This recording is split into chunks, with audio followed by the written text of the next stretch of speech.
पाकिस्तान ने IMF की एक और शर्त मान ली है। पॉलिसी रेट 2% तक बढ़ाने पर इत्तफाक कर लिया है। ज़राए वजारत ख़जाना के मुताबिक IMF के साथ कल वर्चुअल मुज़ाकरात हुए। पावर सेक्टर पर भी तफसीलात का जायजा लिया गया। मामला तय होने के बाद स्टाफ लेवल मुआहिदा हो जाएगा। IMF से पाकिस्तान की सियासी सूरत हाल पर कोई बात नहीं हो रही। आपको अपडेट कर रहे हैं। पाकिस्तान ने IMF की एक और शर्त मान ली है। पॉलिसी रेट 2% तक बढ़ाने पर इत्तफाक किया गया है। ज़राए वजारत ख़जाना के मुताबिक IMF के साथ कल वर्चुअल मुज़ाकरात हुए। पावर सेक्टर पर भी तफसीलात का जायजा लिया गया। मामला तय होने के बाद स्टाफ लेवल मुआहिदा हो जाएगा। IMF से पाकिस्तान की सियासी सूरत हाल पर कोई बात नहीं हो रही। पाकिस्तान ने IMF की एक और शर्त मान ली है। आपको अपडेट करें कि पॉलिसी रेट 2% तक बढ़ाने पर इत्तफाक हुआ है और इस दौरान ज़राए का बताना है कि वजारत ख़जाना के मुताबिक IMF के साथ कल वर्चुअल मुज़ाकरात भी हुए हैं। पावर सेक्टर पर भी तफसीलात का जायजा लिया गया है। मामला तय होने के बाद स्टाफ लेवल मुआहिदा हो जाएगा और IMF से पाकिस्तान की सियासी सूरत हाल पर कोई बात नहीं हो रही है।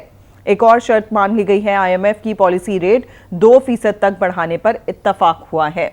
और इसी पर मजीद बात करने के लिए हमें ज्वाइन किया है माशी तज्जियाकार मुजम्मिल असलम ने। बहुत शुक्रिया मुजम्मिल साहब आपके वक्त का। पाकिस्तान ने IMF की एक और शर्त मान ली है। पॉलिसी रेट 2% तक बढ़ाने पर इत्तफाक हुआ है। क्या असरात मुरत्तब होंगे? देखिए, शर्त मानने ना मानने से कोई फर्क नहीं पड़ता। मार्केट ने जो है इस वक्त शरह सूद जो है 2% से ज्यादा बढ़ा दिया तो अब वो हुकूमत जो है बेबस हो गई। जब मार्केट में शरह सूद बढ़ा दिए तो अब जाके उसको बढ़ाने जा रही है।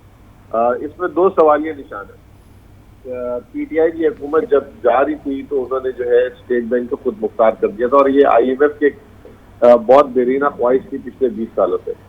जब स्टेट बैंक खुद मुख्तार है तो उसकी खुद मुख्तारी पे हमला अगर IMF भी बोल के करवा रहा है तो ये गलत है। और अगर हुकूमत ने, ये जो मौजूदा हुकूमत है, उसने अगर स्टेट बैंक की खुद मुख्तारी को सल्ब किया था, कंट्रोल किया था और फिर IMF उसको आजाद वापस से करा रहा है तो इसको भी चेक करना पड़ेगा। बहरहाल मार्केट जो है वो IMF को भी नहीं देखती, वो हुकूमत पाकिस्तान को भी नहीं देखती, स्टेट बैंक को भी नहीं देखती, वो माशी हालात को देखती है और माशी हालात के हिसाब से जो है वो तकाजा करती है हर चीज का। तो मार्केट में तो मैंने जैसे आपको बताया पिछले हफ्ते ही 2% से शरह सूद बढ़ा के मार्केट में 20% पर हुकूमत कर्ज ले रही है ट्रेजरी बिल्स के थ्रू। तो अब स्टेट बैंक का शरह सूद 17% है, मार्केट का 20% है, तो अब वो स्टेट बैंक भी उसको 20% कर देगा। तो ये IMF और हुकूमत की आंख मचोली इसमें सिर्फ बज़ाहिर दिखाने की है, असल चीज मार्केट होती है।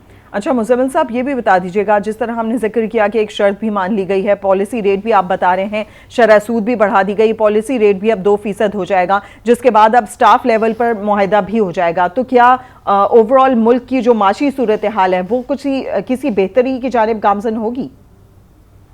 देखिए, इस वक्त माशी सूरत हाल का तो झगड़ा है सारा और IMF कहता है कि जी इस वक्त माशी सूरत हाल आपकी जो खराब है उसकी वजह ये है कि मैं एक मिसाल देता हूँ आपको कि एक शादी का खाना है और उसमें अक्सर आपने देखा होगा कि VIP टेबल लगते हैं दूल्हे वालों की तरफ से और उनकी तरफ से, और उस VIP टेबल पे जो है खाना जो है बिल्कुल अच्छे तरीके से दिया जाता है और बाकी जो लोग शादी में होते हैं उनके लिए जो है अलग से लगा होता है। तो उसमें कभी आप देखती होंगी कोई डिश कम है, कोई ज्यादा है और बद इंतजामी हो जाती है। IMF यही बात मईशत के बारे में कह रहा है कि भाई आप VIP टेबल क्यों लगा रहे हो, सबको जो है एक जैसा एक तरीके से टेबल पे आप खाना दे और सबको बराबर का हक मिले खाने का। ये ना हो कि जी एक VIP टेबल में तो बड़े मजे से सब खाना खा रहे हैं और बाकी जो लोग शादी में आए हुए हालांकि हैं वो भी मेहमान, लेकिन वो जलील हो रहे हैं, खाने की लाइन में लग रहे हैं, बार बार बोल रहे हैं भाई इसमें बिरयानी डाल दो, इसमें जो है सालन डाल दो, ये डाल दो। तो मुजम्मिल साहब, आप क्या समझते हैं, और कोई ऑप्शन था इसके अलावा? नहीं, और ऑप्शन तो ये तो हमें 75 साल से इस ऑप्शन को ले लेना चाहिए था। ये अशराफिया और अभी भी आज भी मौजूदा हुकूमत जो अभी तक IMF के सामने तो ये जाहिर कर रही है कि अब वो VIP टेबल नहीं लगाएगी, लेकिन पीछे सारे VIP टेबल ही लगे हुए और IMF की इस वजह से स्टाफ लेवल आप जैसे कह रही है कि एग्रीमेंट हो गया है या होने वाला है। आज वजीर आजम की खबर लगी हुई है वजीर आजम के नाम से कि वो कह रहे हैं कि मजीद 10 दिन और लग सकते हैं। अच्छा। तो एक तरफ हम ये सुन रहे हैं बात, तो ये जब तक अंदर से हमारे अंदर से तब्दीली नहीं आएगी और हम जो है तफरीक करना छोड़ेंगे नहीं, उस वक्त तक हम इसी तरीके से बदअनवानी के शिकार रहेगी हमारी मईशत। और जो है मईशत वक्ती तौर पे तो जो है ये एक IMF की केस इधर से पैसे उधर से पैसे करके आप ठीक कर सकते हैं, लेकिन जो है तवील मुद्दत में जो है ये आपकी मईशत का वही हाल रहेगा जो आज है। मौशी तज्जियाकार मुजम्मिल असलम, आपके वक्त का बहुत शुक्रिया।